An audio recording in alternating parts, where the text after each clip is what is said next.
Buenas tardes con todos y todas. En honor al tiempo vamos a comenzar nuestra tercera mesa temática sobre Estado abierto e integridad pública. Y bueno, va a ser un desafío después de la cátedra O'Donnell y de escuchar al profesor Alcántara, pero vamos a hacer nuestro mejor esfuerzo.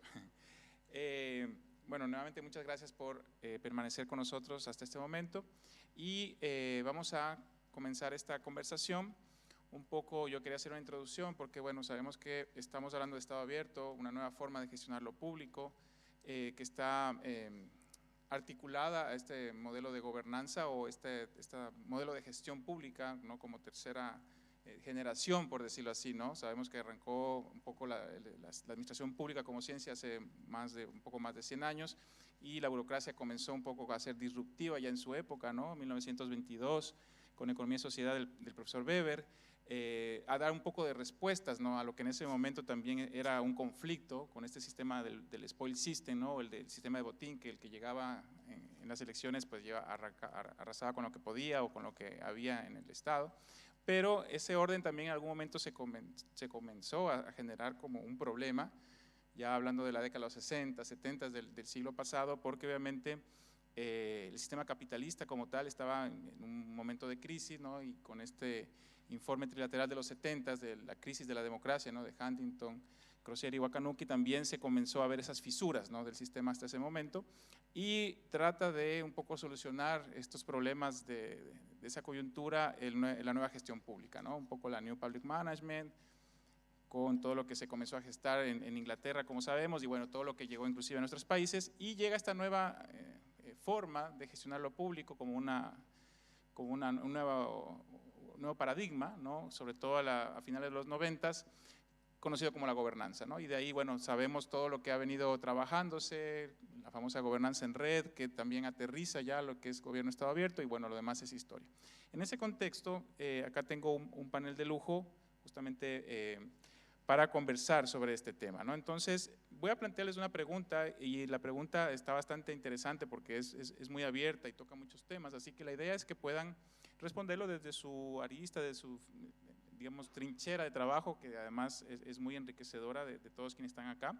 Y la pregunta va por lo siguiente, ¿no? ¿Cómo puede el paradigma del Estado abierto basado en la transparencia, la participación y la colaboración transformarse en una herramienta real de gobernanza democrática frente a los desafíos contemporáneos como la desinformación, el avance de la inteligencia artificial, la crisis climática y la desconfianza institucional?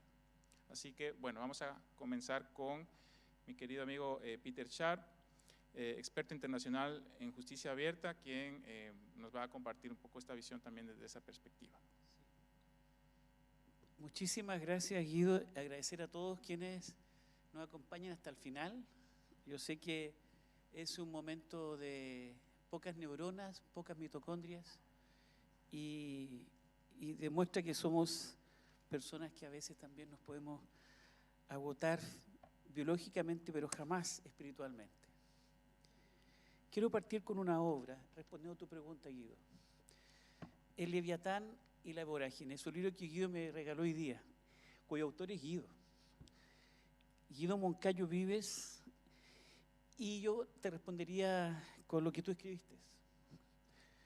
Dice: ¿queréis revolución?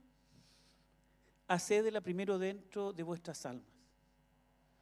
Y dice, comienza con una de las frases de quien fuera presidente del Ecuador, José María Velasco Ibarra.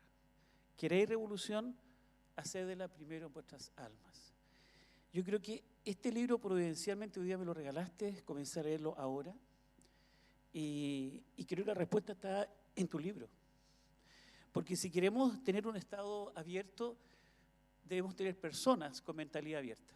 No es el Estado ni las instituciones los que son las personas que las hacen. Son las culturas. Lo decíamos, citábamos hoy día a Peter Drucker, que la cultura se consume en el desayuno a la estrategia. Tenemos que crear una cultura de apertura, una cultura de integridad, una cultura democrática. En el último encuentro que tuvimos de justicia abierta en la conferencia organizada por Rija en República Dominicana el 27 y 28 de agosto, recibí un hermoso regalo de Inés Silwood, que hoy día lo traje, una bufanda. Esta es una bufanda que ella tejió. La conocí en Guatemala, propósito de datos abiertos en el sector justicia, y Nelson me dice, toma, te traje este regalo, una bufanda, porque así te gusta el color verde, que es el color de la esperanza. ¿Y qué es una bufanda? Es un tejido. Es un tejido. ¿Y qué es un Estado abierto? Es un tejido social. Es un tejido de las instituciones, que se teje punto a punto, con paciencia, con disciplina, con dedicación, con estrategia. Esta bufanda representa quizás simbólicamente lo que es actuar en red. Maturana, un gran biólogo chileno, doctor en Harvard en biología, un referente en Chile y en América Latina junto con Varela, decía que ¿qué son las instituciones? Son un conjunto de conversaciones, pero esas conversaciones deben ser en lenguaje claro y comprensible. Esas conversaciones deben ser transparentes. Esas conversaciones deben ser en base a la verdad, como decía Hannah Arendt. Por eso que hoy día en la cátedra O'Donnell, que fue un verdadero deleite para nosotros, lo decía. La cátedra O'Donnell se refería a aquello, la importancia de la verdad, la importancia de la conexión con el otro, porque lo que nos conecta con el otro es la emoción. Los datos pasan, pero lo que va quedando en nosotros es la emoción. ¿Y cuál es la emoción? La emoción de la sensación de justicia. La sensación de justicia. Voltaire, en una obra que se llama Emilio, dice que la justicia es un sentimiento del corazón amparado por la razón, pero es un sentimiento del corazón. Y con esto tiene que ver con algo muy simple, ¿no? Nosotros nacimos con vocación de justicia, sin leer ningún libro, ningún tratado, ningún código. Si ustedes invitan a 2 niños de 5 años y les sirven un vaso de leche y uno tiene 200 cc y el otro 210, ese niño sin conocer ninguna regla, nada, va a decir, mamá o papá, le diste más a mi hermano que a mí. Y eso no es justo. Es decir, la justicia no tiene que ver con los códigos, tiene que ver con una sensación, con una percepción de la justicia, al igual que la corrupción, es una percepción de la corrupción. Pero para hacer aquello, y en honor a este título, Guido, y en honor a lo que tú señalas en tu obra, el sustrato básico de un Estado abierto es una cultura de integridad, una cultura de integridad. Es decir, hacer lo correcto cuando nadie nos ve. Pero integridad no de las instituciones, sino de las personas que lideran esas instituciones. Por eso que la integridad es un elemento de la transparencia. Y por eso que, citando un gran poeta centroamericano, la mejor forma de decir es hacer. Quizá hoy día tenemos, una vez lo decía Alejandra Nasser, en varias oportunidades dice, tenemos tantas leyes de transparencia y cada vez somos menos transparentes, es extraño. También Alejandra en otro encuentro en CEPAL decía, bueno, que para ser Estado abierto no nos sirven los datos, ni los algoritmos, como señalaba la cátedra O'Donnell, sino lo que importa es la voluntad política. Y la voluntad política es una señal de integridad, porque la democracia importa un discurso de la verdad. Y la verdad es el fin, al final, del principio de transparencia. Lo dice claramente, el derecho a la verdad es un derecho humano. Por eso, para construir la red, para construir este tejido, para hacer la revolución del alma, necesitamos un discurso de la verdad. Porque la verdad es lo que nos mantiene unidos, la verdad nos centra y la verdad permite que podamos convivir pacíficamente y construir colectivamente. Hay una expresión, y con esto termino, que parece muy relevante. Hay palabras que definen instituciones. Por ejemplo, la palabra liturgia. La palabra liturgia muchos lo asocian a la teología católica, pero tiene 500 años antes de Cristo y viene del griego y significa servir al otro. La noción del gobierno abierto es justamente el servicio al otro. Si no servimos al otro podemos tener un marco conceptual perfecto, pero eso no es gobierno abierto, porque quien define el valor público de las instituciones es el otro y consiste en construir a partir de sus deseos y percepciones y se hacen las transacciones individuales. Por eso, respondiendo a tu pregunta, o tratando de responder a tu pregunta, Guido, primero felicitarte por tu obra. Y en segundo lugar, creo que tiene que ver con esto, ¿no? Con este regalo simbólico de Inés Eastwood, que tiene que ver porque esto es una red, es una colaboración. Sin colaboración podemos tener transparencia y participación, pero al final lo más complejo es la colaboración, que significa reconocer al otro como un interlocutor válido. De eso se trata la construcción del Estado abierto, del gobierno abierto, y algo que a mí me apasiona, que es la justicia abierta. Muchas gracias. Muchas gracias, Peter. Bueno, nos dejas reflexionando, la verdad. Vamos a seguir con Alejandra Nasser, ella es directora adjunta de este congreso y también de ILPE CEPAL, así que bueno, Alejandra, por favor. Adelante. Muchas gracias, Guido. Yo siempre he dicho que lo peor que le puede pasar a uno es ir después de Peter. Yo creo que es una especie de castigo. Porque Peter hace reflexionar respecto a temas valóricos que están detrás de lo que hemos hablado durante 4 o 5 días. La verdad es que el tema de Estado abierto o gobierno abierto, evolucionando a Estado abierto, se ha hablado mucho durante todos estos días. Todos sabemos ya sus pilares básicos, sabemos, ¿no es cierto?, que la transparencia que es un principio, ¿no es cierto?, que debajo está un derecho llave, que el derecho de acceso a la información es base, porque si no hay ese acceso a la información, esa transparencia, no vamos a tener jamás una participación pública, digamos, incidente. El que no tiene la información no va a participar. Y si no hay participación incidente, tampoco va a haber colaboración o cogestión o cooperación. Así que este es un círculo virtuoso que ya hemos hablado bastante de eso. Pero más allá de aquello, y en la línea de lo que Peter acaba de decir, el Estado abierto es un conjunto de prácticas, valores y cultura.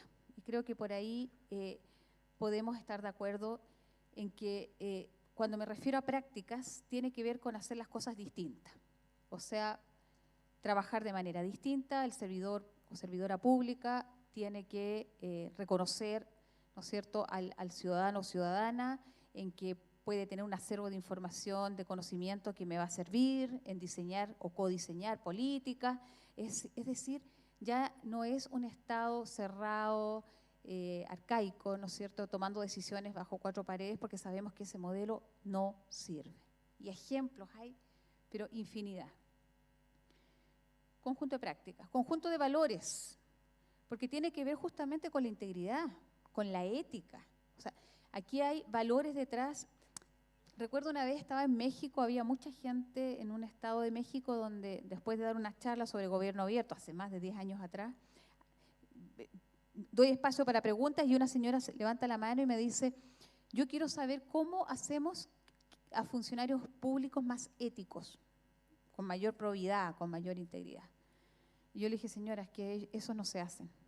En realidad se crían desde que tienen este porte, más bien desde que nacen. Y les di el ejemplo de perdonen, aquí voy a ser autorreferente, de una de mis hijas, en que normalmente a mi hija se le quedaba el polerón institucional del colegio en el colegio. Y cada vez que íbamos a buscarlo a la caja de cosas perdidas, no lo encontraba nunca. O sea, alguien se lo había llevado. Entonces un día, como yo ya la retaba tanto, me daba tanta rabia seguir comprando y comprando y comprando el polerón, que ella se asustó, otra vez lo perdió una vez más, porque su cabeza siempre dejaba ahí en la cancha o en el gimnasio, fue a la caja de cosas perdidas y fue con un compañero. Y por supuesto no encontró el polerón y el compañero le dijo, pero llévate ese si no tiene nombre. Y mi hija llegó con el polerón.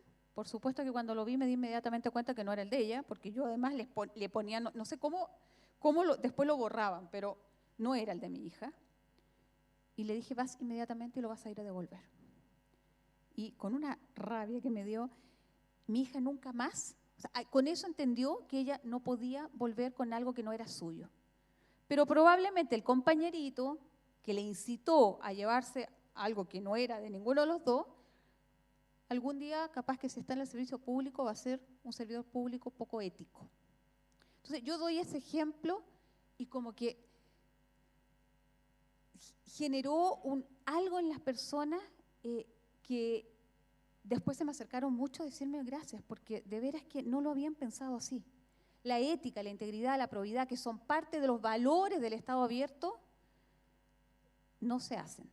Desde niñitos, chiquititos, pequeños, uno los cría con esos valores. Y el que se salta la fila, y el que corruptos podemos ser todos.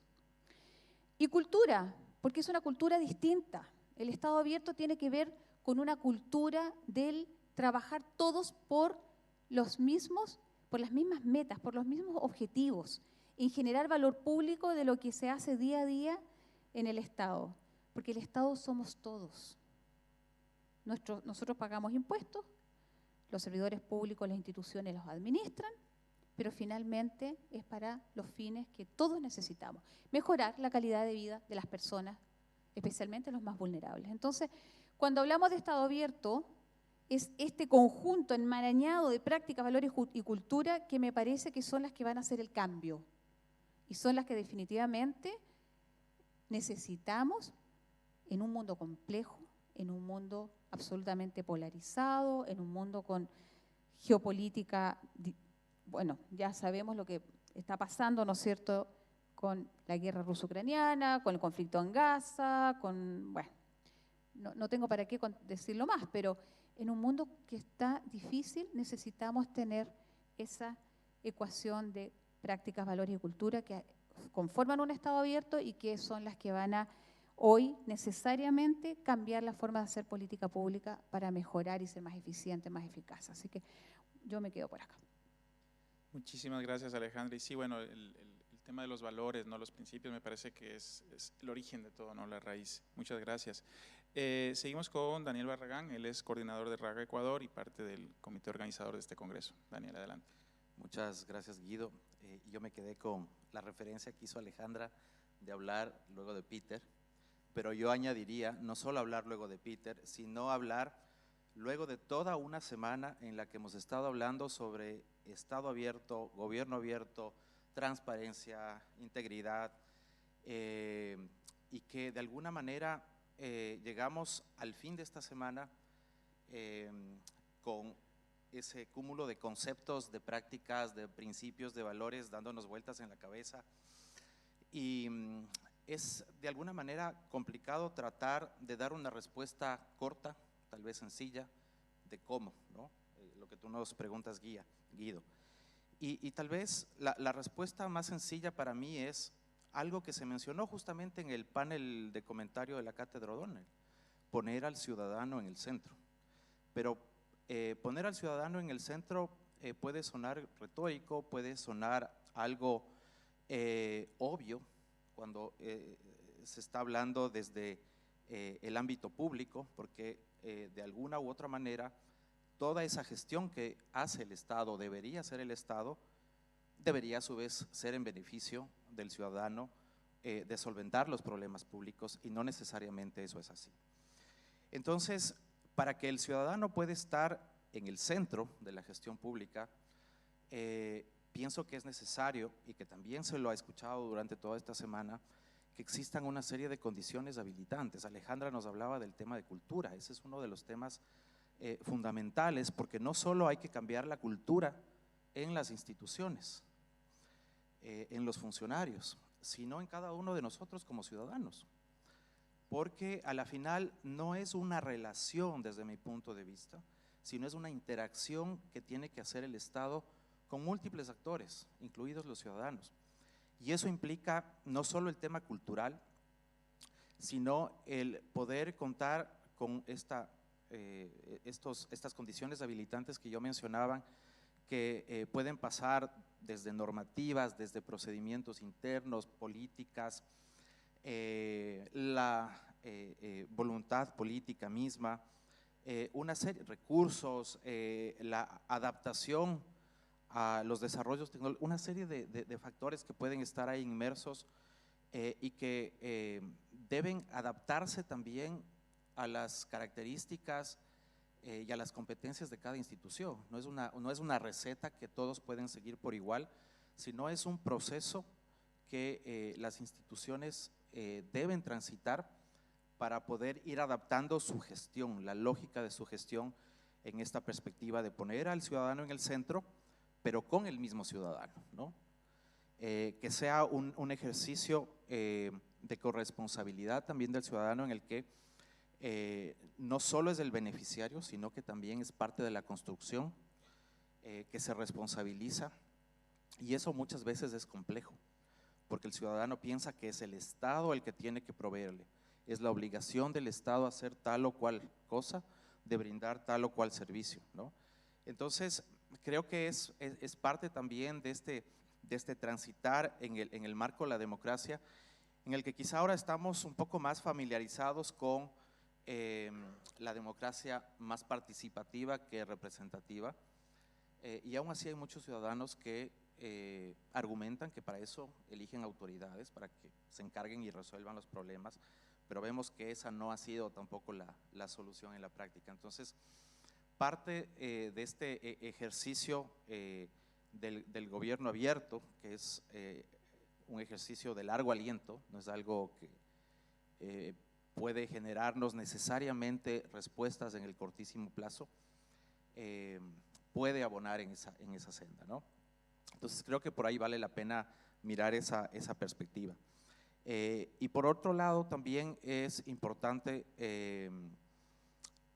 y lo hemos estado escuchando en estos últimos paneles, cómo vamos adecuando y adaptando los desarrollos que se van presentando, no solo a nivel tecnológico, sino también a nivel de tendencias sociales, de los gustos y percepciones de las personas, cómo eso también va alimentando el camino por el cual el gobierno abierto debería transitar, justamente para que el ciudadano sea en el centro, con el ciudadano, y para brindar soluciones que mejoren la calidad de vida del ciudadano.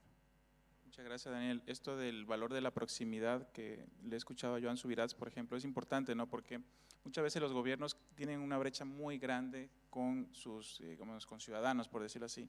Y la idea es que, sobre todo, y por ahí también la valía que tiene, por ejemplo, GP Local, me parece que es muy interesante, donde se aterrizan justamente las políticas donde las papas queman, solemos decir, ¿no? Entonces es interesante eso que mencionas, porque obviamente ese valor de la proximidad se lo adquiere caminando, no desde el escritorio, sino caminando las calles, recorriendo los barrios y conociendo las necesidades reales de la gente, porque muchas veces también lo que yo he estado escuchando últimamente en estos espacios de gobierno Estado abierto es que están muy bien los planes de acción que se han venido gestando y todo, pero muchas veces las personas de a pie, y eso ya se lo dijo, me parece, en la inauguración en la cumbre, las personas de a pie no conocen primero qué es gobierno Estado abierto, y segundo, no tienen, si es que de pronto han escuchado, no tienen ni idea de en qué les va a beneficiar, ¿no? Entonces, aterrizar todos estos beneficios, estas ventajas es muy, muy importante. Muchas gracias. Vamos a darle paso a nuestra amiga conocida por todos, Esther Kaufman, coordinadora general de RAI Internacional. También un honor tenerte aquí, Esther, y bueno, quisiéramos escuchar tu criterio al respecto. Bueno, yo estoy tentada de sintetizar mi conferencia posterior, así los alivio un poco. Bueno, mi conferencia posterior tiene que ver con la democracia, la inteligencia artificial y qué puede hacer precisamente los principios de gobierno abierto y las redes y la academia en relación a esta situación. Se habló en la cátedra Guillermo Donner, una maravilla, felicitaciones, de democracia algorítmica. Y es realmente muy interesante pensar cómo trabaja Ineritati, es decir, un autor, creo que sí. Yo creo Inerariti, pero ¿por qué lo tengo Ineritati?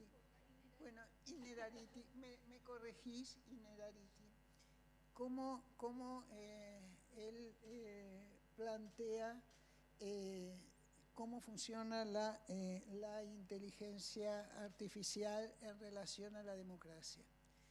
Y plantea que hay un yo fáctico y un yo aspiracional. Y esto tiene que ver también si la inteligencia artificial es inteligente.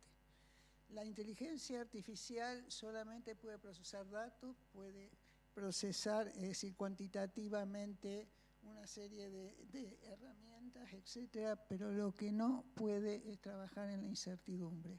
Lo que no puede pensar es en lo colectivo. Lo que no puede pensar es en el yo aspiracional, que se contrapone precisamente con el yo fáctico, que está construido por las opciones individuales que cada individuo, es decir, en su regalo de datos, es decir, informa sobre sus preferencias. Eso no puede ser lo que guía la democracia, porque la democracia también es pensar en lo imposible, pensar precisamente en mundos inciertos como los que vivimos y que no nos permiten tener seguridad respecto a absolutamente nada. Y en una de esas apostar al futuro. Y en una de esas apostar a colectivos que en la lógica de la inteligencia artificial no hay manera de concebirlos. Entonces aquí se plantea un problema.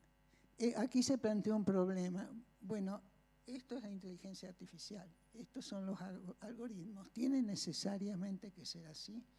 Yo no soy informática, pero de repente empecé a preguntármelo.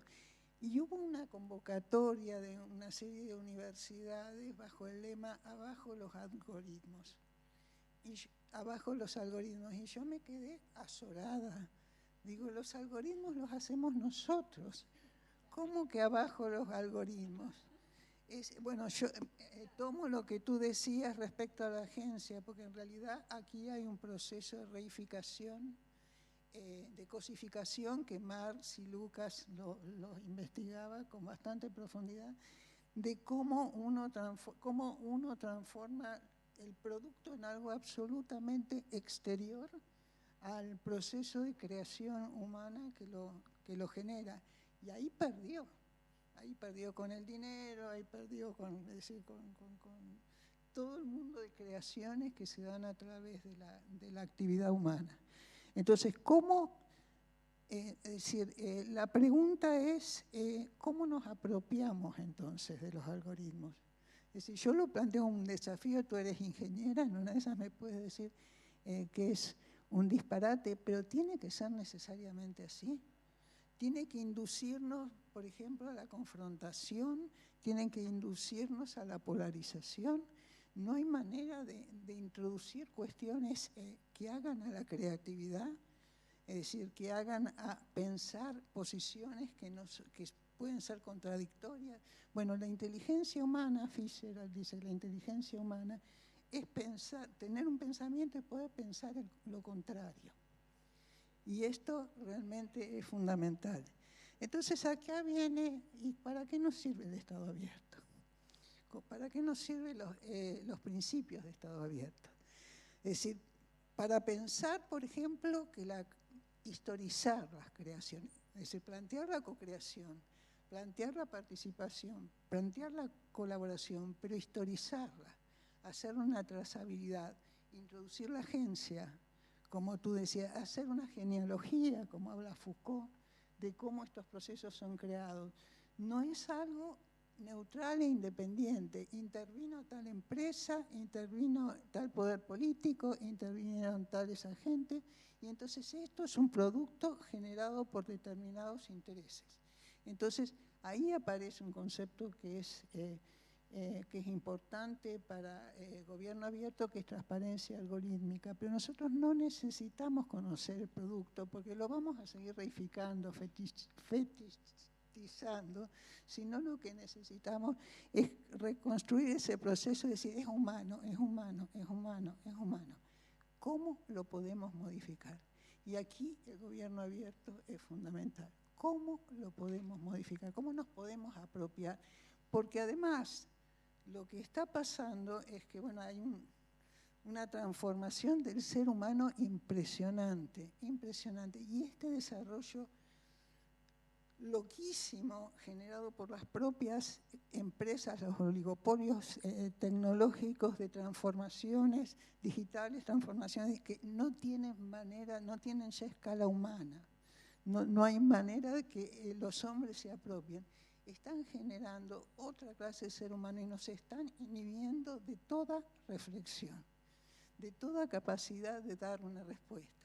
Entonces me parece que los principios de Estado abierto, gobierno abierto, nos pueden permitir precisamente dar una respuesta humana, humanizar, pero con historia, con agencias, con trazabilidad, con genealogía, decir, a ver qué me están tratando de vender. Y por favor, dejar de insistir que uno de los principios o desafíos, ya ni me acuerdo, es la innovación tecnológica. Esto es algo que hay que controlarlo. Es decir, no puede ser la innovación por la innovación misma. Es decir, tiene que tener una razonabilidad lo que se plantea, porque además tú dijiste, y esto es fundamental, poner al ciudadano en el centro, y yo creo que no se pone al ciudadano en el centro, con esta invasión de tecnología, con este estrépito de continuas modificaciones. ¿Dónde está el ciudadano en el centro? ¿Quiénes están en el centro? Es decir, aún los más capacitados para adaptarse ya no dan abasto. Ahora, todo el resto de la ciudadanía, ¿dónde está? Agobiada, destruida, porque además todo esto es la conformación de una sociedad de rendimiento. Los que no están en la sociedad de rendimiento no sirven. Entonces, como no sirven, hay que tirarlos a la basura o dejarlos a un costado. Bueno, los que piensan la tecnología no los están pensando para ellos. Pero nosotros seguimos insistiendo, hay que poner al ciudadano en el centro. Entonces, me parece que acá hay que plantear una reformulación de los principios. No podemos, bueno, estaba en una charla ahí con César Nicandro, que tú estuviste también, que decía, lo que de INAP decía, bueno, así como hay una cumbre de gobierno abierto, tendría que haber una cumbre de gobierno cerrado, así podemos empezar a discutir. Entonces yo digo, pero a ver, no podemos nosotros mismos tener un pensamiento contrario. Y ahí me acordé, y esto tiene mucho que ver con la academia, y ahí voy cerrando también, de qué es lo que incentiva, lo que tendría que incentivar la academia, que es el pensamiento crítico, y también formas de razonamiento como los sofistas, es decir, con los griegos, que trabajaban con una posición y la posición contraria. Es decir, generar precisamente una ruptura del modo en que nosotros estamos pensando. Es decir, bueno, no me quiero meter con el populismo en este momento, con estas realidades planas, las verdades, donde prácticamente no hay fisura.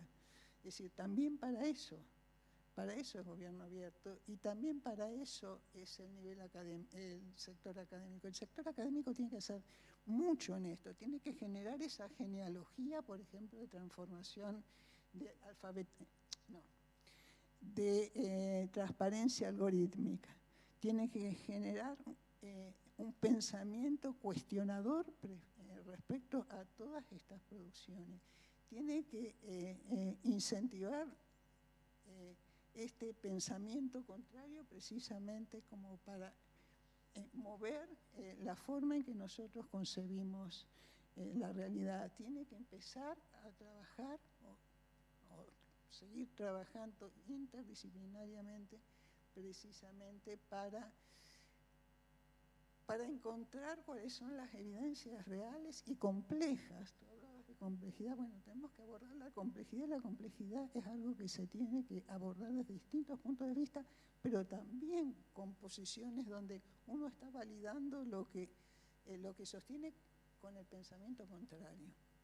Poder precisamente trabajar el pensamiento contrario. Yo creo que a gobierno abierto habría que agregarle precisamente estas genealogías. Y tendríamos que desacralizar precisamente los principios, porque si no es una religión. Es decir, justamente en ese encuentro le digo a César, le digo, bueno, tu definición es prácticamente una definición única, es una de las mejores, pero ¿por qué las definiciones no se discuten? ¿Por qué no hay una interacción en el modo de concebir los conceptos? Para eso voy a misa, en una de esas sería más conveniente. Yo creo que el gobierno abierto puede ser una solución, pero si lo pensamos de una forma flexible, dinámica, con pensamiento crítico, es decir, con procesamiento de pensamientos contrarios, como la antilogia, es decir, de los sofistas, y en eso la academia tiene un rol fundamental, como por ejemplo rastrear cómo es la historización de la creación tecnológica, porque no estamos como cuando se creó Internet, que hubo finalmente una participación muy grande. Ahora son oligopolios. Entonces, ¿qué hacemos frente a eso? ¿Nos dejamos agobiar? nos dejamos transformar, nos quedamos con un celular, que cada vez es más difícil entender las apps. Bueno, aquí he vuelto loca a bastante gente diciendo que me lo expliquen, pero que realmente hay, decir, hay un mundo de excluidos de todo eso. Entonces, bueno, el gobierno abierto se tiene que poner, o el Estado abierto se tiene que poner a punto con todo esto, porque si no, como dije, vamos a misa. Muchas gracias, querida Esther. Sí, efectivamente, bueno, el desafío es darle sostenibilidad, ¿no?, a estos procesos y que realmente tengan efectos reales, concretos en las personas. Y quisiera hacer una ronda de cierre con ustedes, pero voy a poner un contexto para más o menos enfocar la pregunta. El libro de Óscar Oslak, El Estado en la Era Exponencial, a mí me encanta porque te da una visión de lo que va a pasar, entre comillas, en el futuro, pero son cosas que ya estamos viéndolas, ¿no? Ahí habla de la inteligencia artificial, las impresiones 3D, el Internet de las cosas y todo lo demás, ¿no? Carles Ramió, profesor Carles Ramió, también nos habla en su libro Una administración pública de futuro, qué va a pasar en 2050 con la administración pública, ¿no? Un poco la profesionalización de la administración, un Estado mucho más chiquito, pero mucho más especializado, politizado, o sea, la imbricación entre la política y la administración va a ser más concreta y más real. Bueno, esa es un poco la proyección, ¿no? Ahora, digamos que desde aquí es curioso porque yo me sentí como que estoy en un platillo volador, porque es una cosa medio interesante aquí la vista.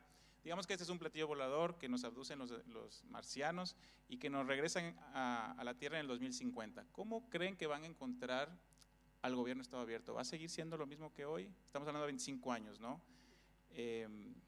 ¿Va a haber una nueva forma de gestionar lo público, un nuevo paradigma? Porque yo les contaba que estamos en este tercer paradigma que todavía sigue siendo la gobernanza. Pero ¿cómo creen que vamos a encontrar en ese momento al gobierno Estado abierto? ¿Va a ser igual que ahora? ¿Va a haber cambios? ¿Va a haber cosas distintas? Ahí un poco quisiera que con eso vayamos cerrando un poco las ideas. Es una pregunta imposible de responder. Solo voy a tratar de mi limitada inteligencia, tratar de sí, yo creo que tiene que ver con lo que hagamos mañana. Esta semana fuimos testigos de cientos de personas que llegaron desde sus estados cerrados, de sus administraciones públicas cerradas, de sus poderes judiciales cerrados, de sus parlamentos cerrados, llegaron acá. Y fue una fiesta. Todos estábamos contestes y de acuerdo en que hay que abrir el Estado. Y la pregunta, Guido, que tú formulas, que es muy interesante, es desafiante, es atómica. ¿Cómo vemos en 30 años más o 25 años más? Va a depender de lo que hagan cuando vuelvan a sus estados. Porque a mí una cosa que me llama muchísimo la atención en todos estos años es que solo hablamos de gobierno abierto cuando hay encuentro de gobierno abierto. Yo no veo a ningún presidente de la República en los últimos 5 años usando la palabra gobierno abierto, ni en cuentas públicas, ni en discursos presidenciales, ni en campañas presidenciales. No existe la palabra, solo existe acá, en pequeños círculos cerrados, como si fuéramos a misa, como decía Esther. Es decir, es como si habláramos como católicos, pero actuamos como ateos todo el tiempo. Entonces, me preocupa la coherencia, me preocupa muchísimo la coherencia. Aquí tuvimos la presencia del rey, que fue una presencia importantísima porque fue un símbolo político. Y el rey hizo una cosa muy concreta acá en España. El año pasado dictó una ley, la número 5, sobre igualdad de defensa, e instruye en su artículo 9 de esa ley que es ahora obligatoria para todas las judicaturas, todas las cortes de España, dictar sentencia en lenguaje claro, sencillo y comprensible. Y quienes deben garantizar que los alegatos en corte sean claros, sencillos y comprensibles deben ser los jueces. Es decir, ese rey monárquico, discutible en algún momento, da un ejemplo concreto y dicta una ley. Yo no conozco hasta ahora una república democrática en América Latina que dicte una ley parecida. Entonces, hablamos todo el tiempo de abrir el Estado, pero ¿qué pasa? Que no lo abrimos. Hablamos todo el tiempo de la justicia, pero seguimos practicando la injusticia. Entonces, ¿cuál va a ser la fotografía en 25 años más? La fotografía va a ser la acción que tenemos la próxima semana. Porque el Estado cerrado desapareció, ya no existe, pero algunos no se han enterado. Y por lo tanto tenemos un vacío, una democracia raquítica, una democracia frágil. Nos vendemos historias y nos autoconvencimos de historias que ya no existen. Y hay una paradoja. Resulta que en la cosmovisión de los pueblos originarios, en el caso, por ejemplo, del pueblo mapuche en Chile, para los pueblos originarios, el futuro está en la espalda y la historia del pasado está en el frente. Para nosotros en general vemos el futuro al frente y la historia en la espalda. Ellos nunca olvidan de dónde vienen. ¿Y cuál es nuestra historia republicana? Que nacimos como estados abiertos, a través de la figura del cabildo que vino de Canarias. Solo se formaron repúblicas cuando generamos asambleas transparentes, participativas y colaborativas, y se fundaron repúblicas. Pero algo pasó en el camino, que constituciones, cierto, fueron cerrando al Estado. Ya la mujer no participaba como en el cabildo, la mujer ya no era ciudadana, se le quita el derecho a la ciudadanía hasta el año 50 en América Latina. Y los hombres solo votaban cuando tenían 30 años, pero en el cabildo todos votaban, los indígenas votaban, los criollos votaban, pero algo nos pasó en el camino. Entonces, cuando en 1810, en el caso de México, en el caso de Chile, o en 1815, en Costa Rica, hubieran preguntado qué hubiera pasado, y con esto respondo a la pregunta, ¿qué hubiera pasado? ¿Cómo ves tú a esos hombres del 1810? ¿Cómo ves México en 30 años más? Estando en un cabildo abierto, yo lo veo, va a decir, muy bien, vamos a ir avanzando los cabildos, vamos a tener una república democrática y abierta, pero resulta que en 50 años más ya casi no había democracia en esos estados, eran cerrados. Aquí estamos en la misma disyuntiva. ¿Cómo vemos en 25 años más? Quizás mucho más cerrado, mucho más inhumano, mucho más, comillas, tecnológico, donde el ciudadano, vamos a hablar del ciudadano en el centro, pero nunca va a estar en el centro, siempre va a estar en la periferia. Porque el gobierno es de una paradoja, y voy a cerrar con tu libro. Tú dices, en una parte dices que la felicidad es un camino, y el gobierno abierto también es un camino. Y se construye de la base hacia arriba y de la periferia hacia el centro. Quizá el gobierno abierto es también como la felicidad, porque al final el fin de la política, el fin de la gobernanza es la felicidad del ser humano. Por eso cuando ponemos al ser humano en el centro, es porque en el centro ponemos la felicidad. Lo decía Aristóteles, la buena vida. Lo decían los epicúreos, la felicidad. Lo decían los estoicos, la austeridad, la virtud. No hay que descubrir, todo ya está escrito. Así que no hay que inventar el hilo negro, ya está. Lo decían los epicúreos, lo decían los griegos, lo decían los románicos, lo decían los grandes filósofos, Michel Foucault, cuando buscamos acerca de la verdad. Y una vez leímos este libro con Esther sobre la forma jurídica de la verdad, y una vez, y con eso termino esta historia, Esther me decía, ¿tú sabes dónde estaba la verdad? ¿En la historia de Edipo Rey? Y le dije, no, estaba en el esclavo. En el que vio en los 3 caminos, es decir, en el pastor. Y no estaba ni en los dioses, no estaba en los reyes de Tebas, estaba en el pastor que sí había visto quién había matado al rey Lear. Estaba ahí la verdad, en el pastor. ¿Dónde? En el pueblo.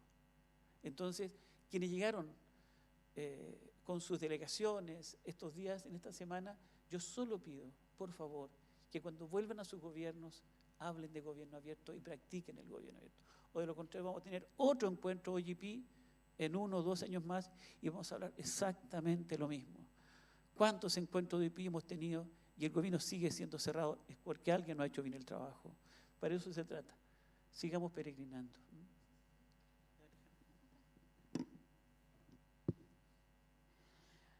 Muchas gracias. Bueno, la verdad es que la pregunta me dejó pensando y me imagino al 2050 y no sé si tengo alguna idea de cómo va a ser. Yo tengo esperanza. Yo soy normalmente optimista, a veces muy optimista. Entonces quiero creer que va a ser un buen vivir. Quiero creer que vamos a tener un mundo mejor. Y creo y apuesto a un Estado abierto en los territorios. O sea, yo soy una fiel, pero absolutamente fiel adherente a trabajar con los territorios, con las localidades. De hecho, desde la CEPAL empezamos a trabajar mucho con ir a lugares, o sea, en Honduras, por ejemplo, llegamos a lugares donde nunca había prácticamente ni el Estado había llegado. y cómo nos agradecían y tuvimos más de 70 alcaldes, vicealcaldes, comunidades, le enseñamos a tratar de formular buenos proyectos y lo mismo hemos hecho en varios otros países, en el mismo Chile. Tuvimos hoy el martes, a Tomás Bodanovich de Maipú, donde fuimos desde la CEPAL, que acompañamos todo el proceso de su primer plan de gobierno abierto y Bodanovich se fue reelecto con una gran mayoría y una de sus banderas de lucha, digamos, de eslogan era la transparencia. Trabajamos con Peñalolén, una alcaldesa que también fue reelecta, bueno, ya no podía ser reelecta por ley, digamos, pero tenía una alta, muchos adeptos dentro del propio territorio. Tuvimos a otro gobierno local que trabajamos con ellos en San Joaquín, que también fue reelecto, y la mayoría de los alcaldes no fueron reelectos en ese minuto, fueron reelectos por lo menos los 4 con los que habíamos trabajado gobierno abierto local. Entonces, lo importante es que la comunidad vea que efectivamente le está cambiando de alguna u otra forma su calidad de vida. O sea, no podemos quedarnos en la teoría y en que lanzamos libros y que todos sabemos lo que es gobierno abierto y que somos una comunidad maravillosa, motivada, pero a la persona que todos los días le falta salud, no tiene cómo llegar a fin de mes con sus recursos, que no tiene cómo educar a sus hijos. ¿Qué le importa el gobierno abierto? O sea, tenemos que realmente llegar al territorio y formar, capacitar, instruir, asesorar, acompañar a los que toman decisiones de política pública ahí. Y yo creo que si seguimos por esa vía apoyando a las localidades, al territorio, a la subnacional, me imagino un 2050 mejor. Gracias, Alejandra. Yo creo que tengo el mismo optimismo que tú y siento que si en 25 años no llegamos a tener ese escenario ideal, un escenario en el que no solo el gobierno abierto haya logrado las transformaciones que esperamos, creo que nosotros y casi 2,000 personas que hemos estado reunidas aquí, pues hemos arado en el mar, no hemos hecho bien nuestro trabajo. Y yo creo en lo que estamos impulsando, creo que ese es un camino válido. Pueden haber muchos otros caminos para llegar a ese destino, pero el poco o mucho esfuerzo y el poco o mucho impacto que podamos generar, sí me hace pensar que en 25 años podemos tener un gobierno o una gestión del gobierno que sea transparente, a lo mejor no 100%, no totalmente transparente, por lo que yo les mencionaba hace un momento. Es una apuesta de largo plazo, es un ejercicio progresivo que tenemos que irlo construyendo día con día.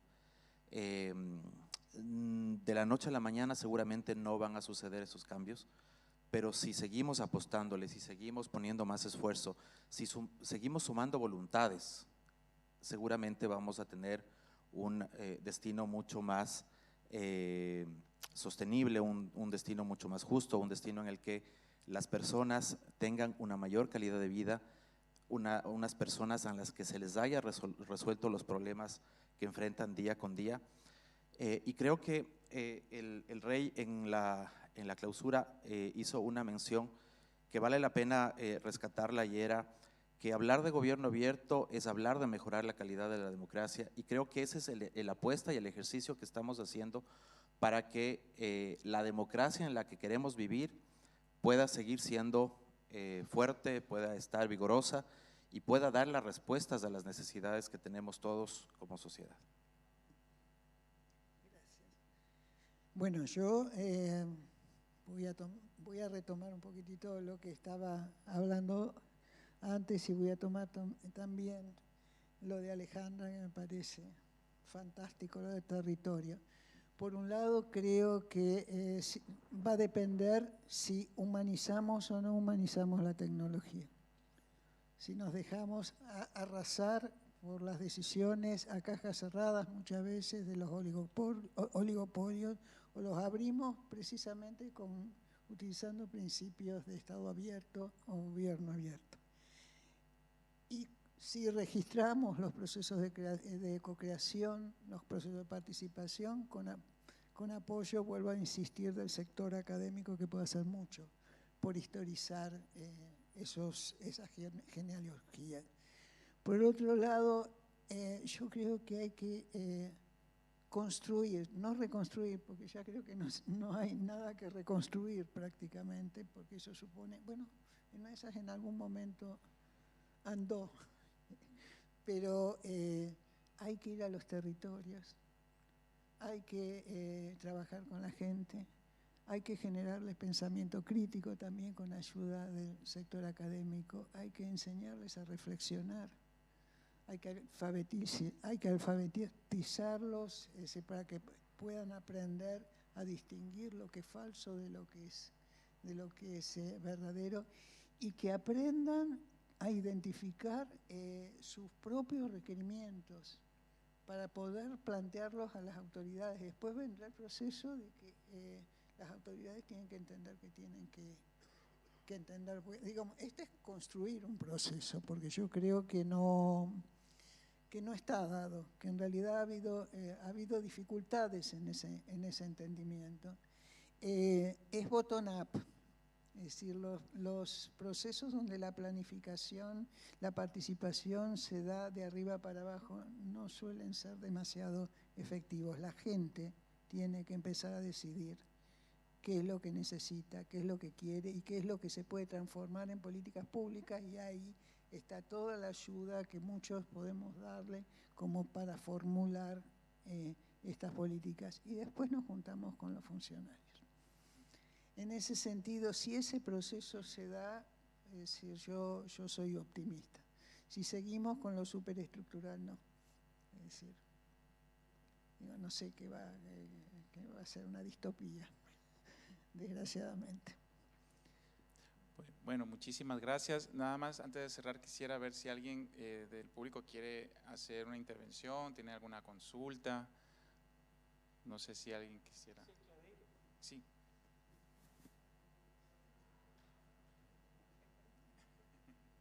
Si ella ha hecho Gracias por fue fantástico, realmente. Las intervenciones, muchas gracias, muy amable. Me quedé muy pensativa con ese tema de estar centrado en las personas y personas que son altamente demandadas por ser productivas. Y hago una provocación acerca, ¿será que no deberíamos estar hablando de un gobierno centrado en la vida? Porque los humanos sí somos muy importantes, pero otras vidas importan, ¿no? Porque muchas veces hablamos de un ciudadano promedio, probablemente blanco del Global Norte, masculino, con una visión muy centrada en sí mismo, y olvidamos que estamos en una crisis climática y en un rato estaremos casi sin comida, sin agua y gastando todos los recursos con chatbots y preguntando para la IA que usa todos esos recursos naturales. Entonces, en un mundo colonial, ¿no? O no es postcolonial, es nuevo colonial, ¿qué piensan de un gobierno abierto enfrentando todo eso? No, me gustó muchísimo digamos, esta alusión a las 4 municipalidades que fueron reelegidos los alcaldes, porque había evidencia de que había habido una mejora de alguna manera en la calidad de vida de las ciudadanas y los ciudadanos. Y en ese sentido, digamos, la pregunta que me hago es si es importante la etiqueta o lo que hacemos. Porque las etiquetas también forman cajitas, ¿no? Y siempre a mí las cajitas no me gustan. Yo toda la vida me ha gustado como no estar en una caja, me gustan las canchas más grandes. Entonces, de pronto la caja del gobierno abierto sigue siendo una caja. Y me parece que ahí, el que decía de abrir el gobierno abierto, yo pienso que esa es como la pregunta que me hago. Si es tan importante la etiqueta o lo importante es lo que pasa.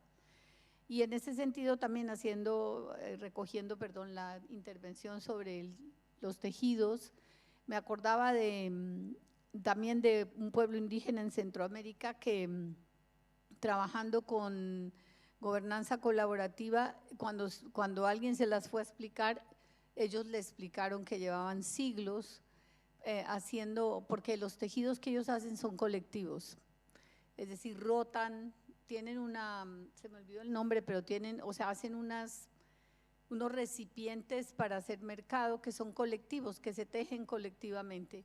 Y en ese sentido también creo que es, digamos, la otra pregunta que me hago es en qué medida, digamos, estamos reconstruyendo lo colectivo, que también está en crisis. Son como mis dos preguntas.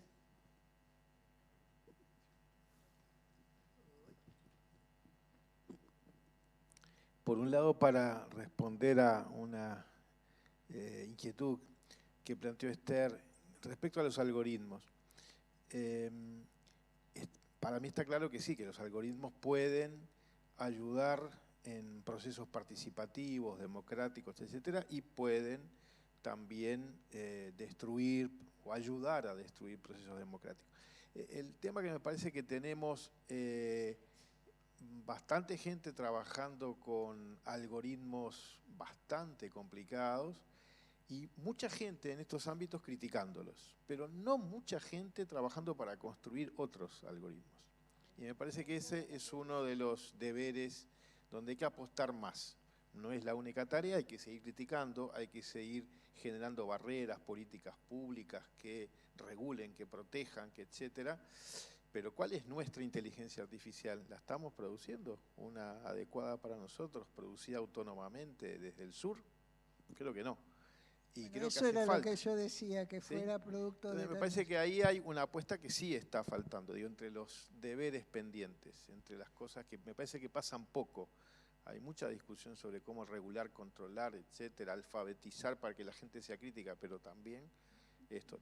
El otro comentario es que, pero para todos, ¿no? Hay esa mezcla de pesimismos y optimismos. Hace unos años el pesimismo político es muy fuerte y tiene muy buenas razones. Pero el optimismo tecnológico dominó el panorama hasta hace un tiempo y ahora también somos pesimistas tecnológicos, muchos parece.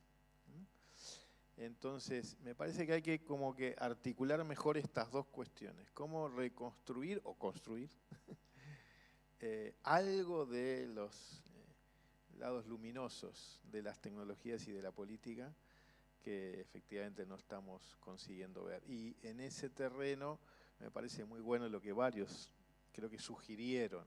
Las redes importan, lo digital importa, los medios de comunicación tradicionales siguen importando, que a veces se olvidan, pero importan los cuerpos, importa la gente, importa el contacto, la comunicación personal, cara a cara, los grupos humanos. El escritor uruguayo que creo que ustedes conocen, Mario Benetti, decía que en estos tiempos de internet y otras navegaciones yo sigo prefiriendo el abrazo artesanal, que desde siempre comunica tanto. Muchísimas gracias por estas intervenciones también del público. Y bueno, tienen, sí, la última por temas de tiempo, por favor. Bueno, yo quiero hacer una pregunta. Todo se oye muy romántico, muy bonito, muy idealizado. Quiero hacer una pregunta muy técnica. Si estamos observando que hay una problemática de fondo, donde el gobierno abierto, ya van 15 años que estamos hablando de esto, eso no es nuevo, que los gobiernos no lo están implementando, empezando desde las figuras presidenciales, cuando hemos estado en los ministerios, educación, de salud, todo esto, se maquillan muchos informes, ¿no? a la ciudadanía. Eso es, de hecho, hay muchas denuncias sobre esto.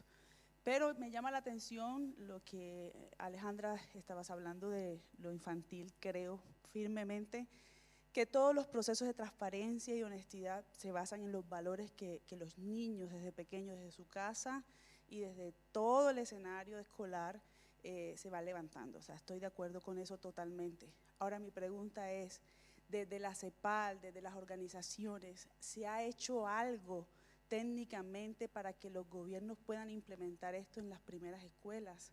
Es decir, en las preescolares, un currículo dentro de los PAI institucionales, ¿sí? ¿Se ha hecho esa gestión? ¿O puede ser eso, este escenario, digamos, plantearlo, por qué no, a los gobiernos y empezar a meternos dentro del Ministerio de Educación digamos, nacional de los diferentes países y plantearlo también como una cátedra, no solo universitaria, porque siempre estamos viéndonos desde la academia, la universidad, pero es que los chiquis necesitan aprender a ser transparentes y también a manejar este tema de las políticas públicas, a tener sentido de pertenencia desde pequeños con lo que les pertenece, que es el Estado, porque el Estado somos todos. Esa es mi apreciación.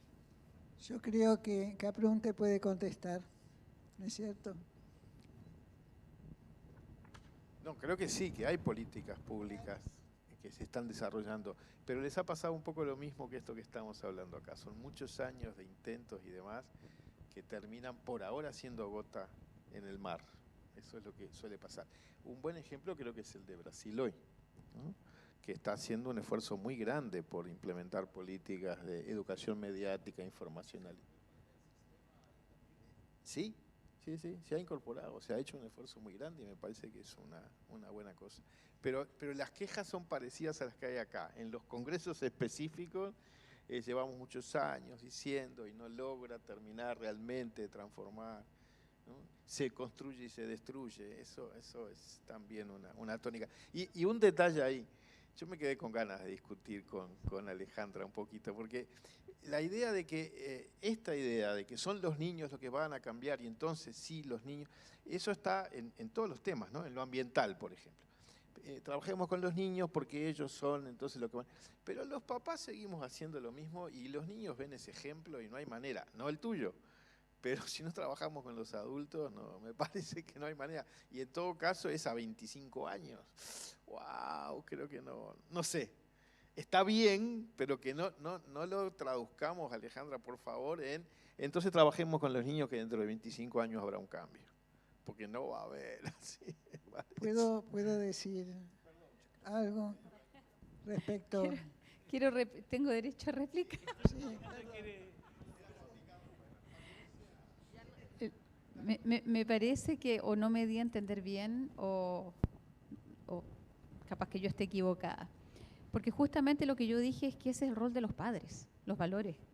No estoy diciendo que vayamos a la CEPAL o vaya el Estado a decirle a los niños sean éticos, no se salten la fila, no se queden con el lápiz del niño del lado. Son los padres crían a sus hijos. Van a la escuela a formarse en otras materias, no en los valores. Los valores vienen de la casa. Entonces, justamente el ejemplo que yo daba era cuando la señora me decía, ¿cómo hacemos? ¿Qué curso le hacemos a los funcionarios públicos para ser éticos? No, señora, no hay un curso. O sea, hay cursos de ética, que para mí creo que están equivocados. El curso de ética los da los padres, con el ejemplo del día a día. Entonces, por otro lado, temas como cultura cívica. Puede ser que los países, ojalá los países tuvieran en los ministerios o equivalentes de educación que coloquen.